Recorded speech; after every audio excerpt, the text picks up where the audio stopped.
Je suis avec mes collègues et mes amis policiers. L'union sacrée, c'est la métanoïa. L'union sacrée, c'est le décollage même du Congo, dans ce sens. À mon niveau de responsabilité, j'ai pu avoir des petits conflits de la terre. Daniel Safou, c'est un scientifique. Daniel Safou, il fut chef d'entreprise de presse. J'ai dirigé une entreprise de presse comme patron. Daniel Safou, c'est un parent. Mais ça devient un peu trop. Tel peut passer, jurer Daniel Safou, raconter des choses. Je ne réagis pas à ça. C'est ça la maturité. C'est ça un homme d'État. Non, Daniel Safou a dit qu'on vote Mbosso, qu'on ne puisse pas voter Jean-Marc. C'est du mensonge, je ne l'ai pas dit. Mais c'est lui qui fait des têtes ce soir.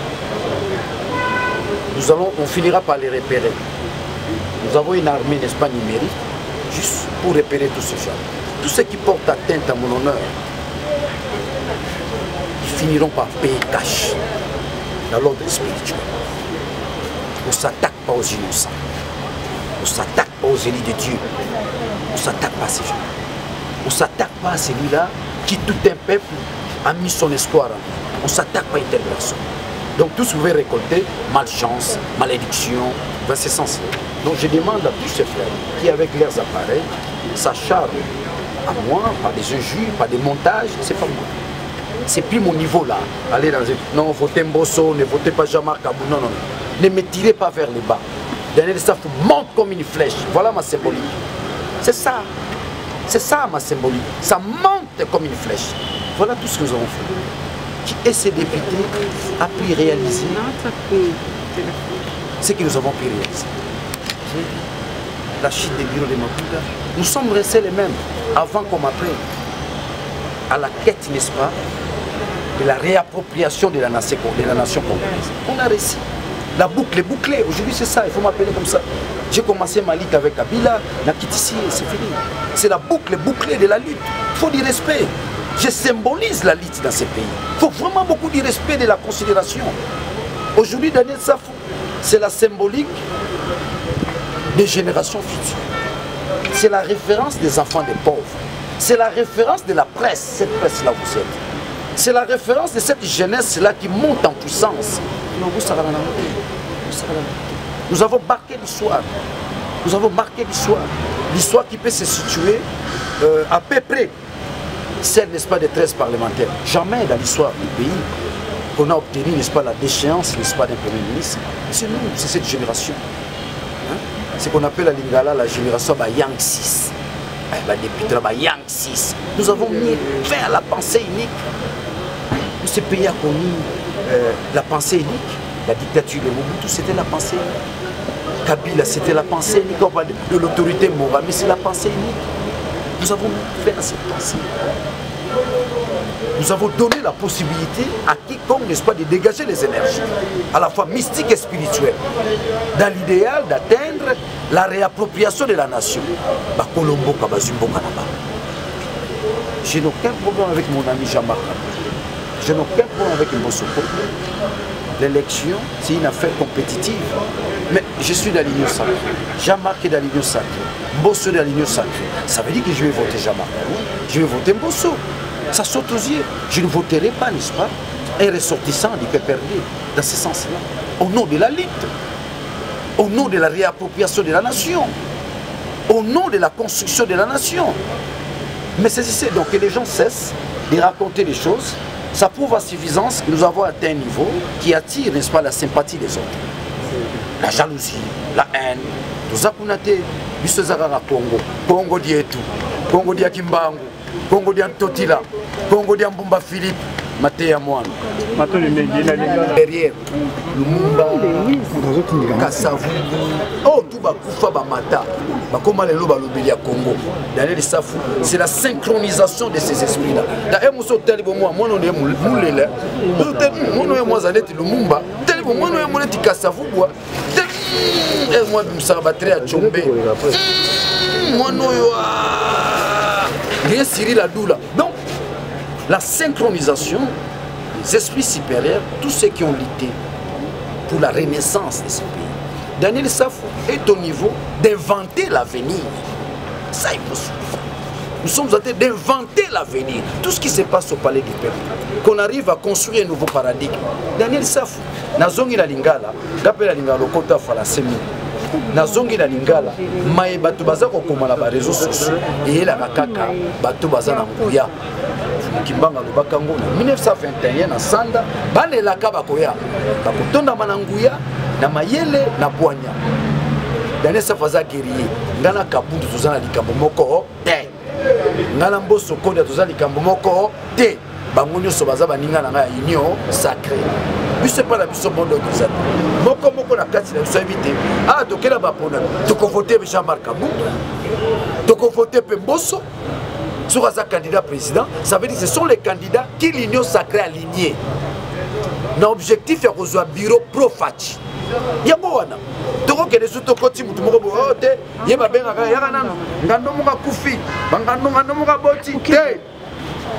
c'est l'union sacrée, la renaissance du Congo. Faire sortir le Congo dans les gouffres où est le Congo. Il y a un sali volonté à peuple. Mingi basala volonté à peuple. Peuple abanda ou takala. Kabila na tsekeli bakabo. Banani ba osala. Le jeu se joue au Parlement. Bako se bonito. Kuna na bato bazo yaka na te. Oh pakala songolaye. Oh Kingandi. Oh na wi pecho mso de kyo na pecho na bio. Biso Kabila mtatinda e biso. Oh yo na age no batinda ka. Yo ka solide. Qu'est-ce que vous voulez apprendre à nos enfants? Batinda ka bino. C'est ça la pensée unique. Non, vous devez être responsable, vous devez avoir de la personnalité politique. Oh, Bissoto Sali, et ça la marque avec les 13 parlementaires. Nazola na banona na ba député ba sombi bango ceux ba somba bino na bo moina ba msu ba somba ba dernier sa femme né élite dans ce pays ba somba ngate ba somba ngate bino de ba somba ngate ça veut dire que union sacrée bazo banga vamos ça va monter sur les réseaux sociaux dans la dernière sa falobi bon non je ne peux que parler du bien de Jean-Marc Kabundu. C'est un compatriote. C'est un compatriote. C'est avec lui Togi Okende ti tobimisi Congo na libulu. Soki ozana makanisona te rozalanga te. C'est un compatriote. Mboso, c'est un compatriote. Otoza bona ni soki ba compatriote. Ozolana à condition que tokoba na makanisona ya bolingo ya Congo. Union sacrée eza bolingo ya Congo. O babandi ko komana keba. Ezana ndeko na biso, papa na biso, kulutu na biso ya banzembo. Hein? Bandoki basilite bazanami basali les bandoki donc dans les réseaux sociaux je n'ai pas so la linga na zara na Twitter na la Facebook na zara na WhatsApp on peut na ba osela na moté pourtant bimenga zaki na prison na ba osela ba ambassade tu comprends je suis pas dans ces histoires là moi je suis dans la lutte du Congo je salue mon frère Jean-Marc Kabundu. Je salue mon papa, Bosso Kolombi Kolombi Joe Biden, son mort. Je t'amène à diriger. Je n'ai pas de problème avec eux. Ceux qui montrent ce genre d'image, dans le cas de la cybercriminalité, vous avez un état de droit, état de droit à Makambulango. Vous avez un Congo qui est Liboul, tant au Congo qui est Liboul à Makambulango. Tu comprends? Moi j'étais encore jeune, à mon âge. Nous on a sorti Mboka. Il y a 10 jours. 10 jours. Tout ce qui est dans 10 jours. Commune. Et babi. Hein? Il y a 10 jours. Donc, souci de l'État, tout tombe à Congo. Quand Tonga Congo, c'est tout comme une nation. Toute une nation. Talakaka, Ouganda. Ils ont atteint l'autosuffisance alimentaire. Donc, au lieu en Ouganda, ce n'est pas un problème. C'est l'Ouganda qui nourrit Ituri. L'Est est là. Si on a Masanga, il y a Ouganda. Côte d'Ivoire envoie. Il y a quoi atteindre l'autosuffisance alimentaire. Bongo biswa ni les ans. Tout ça na mabele, tout ça na banana biswa. Ni les anguilles, tolona, tolia. Maintenant c'est le travail. Qu'on se le dise.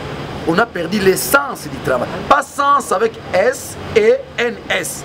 Pas sens na sensation. Sens na essence. Du verbe essayer, être. On va latin. Vous les classe. Essence, essayité.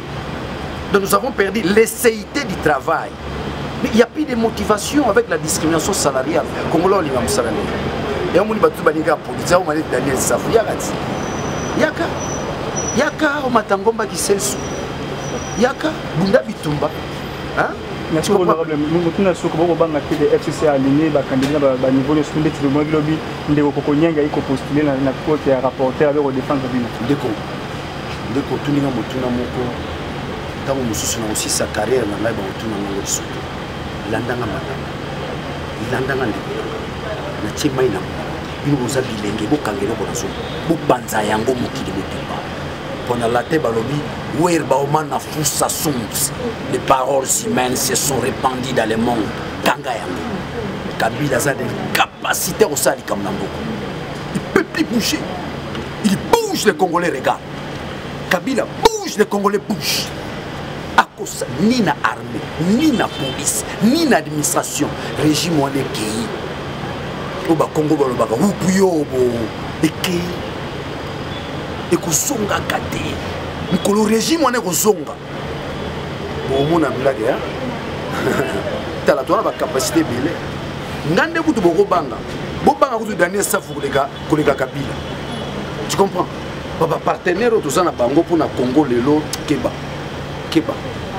ndebe toza école de guerre ezo salama mikolo ba petit bazana ba sala ba fusil na campus petit bo sala ba grenade abino moko biso beto mo produit grenade madi mi Congo grenade oya biso buka ikataka ba genou o vivre no kacho maboko grenade landaka ba genou na maboko longue kozala il ne fera plus rien dans ces pays et Kabila et compagnie na batuna ba osala le côté 18 ans à pouvoir ici.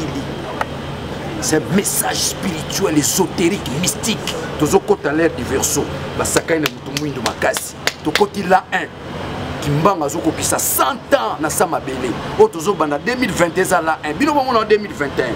Menga Daniel Safu na mona ngo la 1. La 1 oza biso. Le Congo, je vous dis les amis. Bato ba Hollande loko balanda. Nous allons coloniser le Rwanda. Nous allons coloniser l'Ouganda. Nous allons coloniser l'Afrique. Nous avons la mission, la vocation d'un État puissant au monde. C'est les États-Unis d'Afrique. Le Congo sera plus que la Chine. Le Congo, le monde va bouger. Nous avons une grande mission. Car mon oxygène, nous Congo, nous avons 50%. Rien que nous, le Congo. Rien que nous, le Congo. Le Congo a une mission extraordinaire. Et cette mission a été révélée par Fumu Kimbangu en 1921 à Sanda. Le Congo a connu un leader qui a occasionné plusieurs pays comme indépendants. Fumu Kimbangu. Le Congo a connu un grand prophète à Sambela Moto, Mbumba Philippe. Le Congo a une richesse mort au Saranate. Et le Congo a une mission à Mikolokoya. Il y a une base sur les Mikolokoya, maman a biso ba robot ba inventaire ba savant. Mikolokoya. Jusqu'aux Zalazem, au Longolizem, pour ce moment là savant. Parce que nous entrons dans l'ère du verso. Là je suis de la métaphysique, la métaphysique. Il faut avoir la capacité de comprendre, de capter le message. Quand on a mon binote, vous en a piloté. Pour la salle à sous-interview, on a piloté. On a mon binote, vous en a piloté. Le cobo est salamagité. Donc vous allez en contact avec Ngunza. Tu comprends pas là? Il y a moyen. Vous allez en contact avec Ngunza. Dans le Congo dit demain Kitoko, on nous demande qu'une seule chose. Soyez organisés. Ça c'est le message des esprits supérieurs. Soyez organisés. Et l'amour. Développez la crainte de Dieu. Vous verrez ce que vous deviendrez demain. Yo moni bato basambela ba bakoki biso bakoyi te mutu moko ta loge akoleka na bureau wana oyo azaka na loge boy oyo aka grand maître ya limwaka makambo wana esili tokoti na siècle christique soki oza na kati ya bonzambe te moyo koka makambo ya Congo eza te onga licencié onga docteur en droit te foza na diplôme afungi mbango soki oza nango te okosalaka na mboko te. Merci honorable.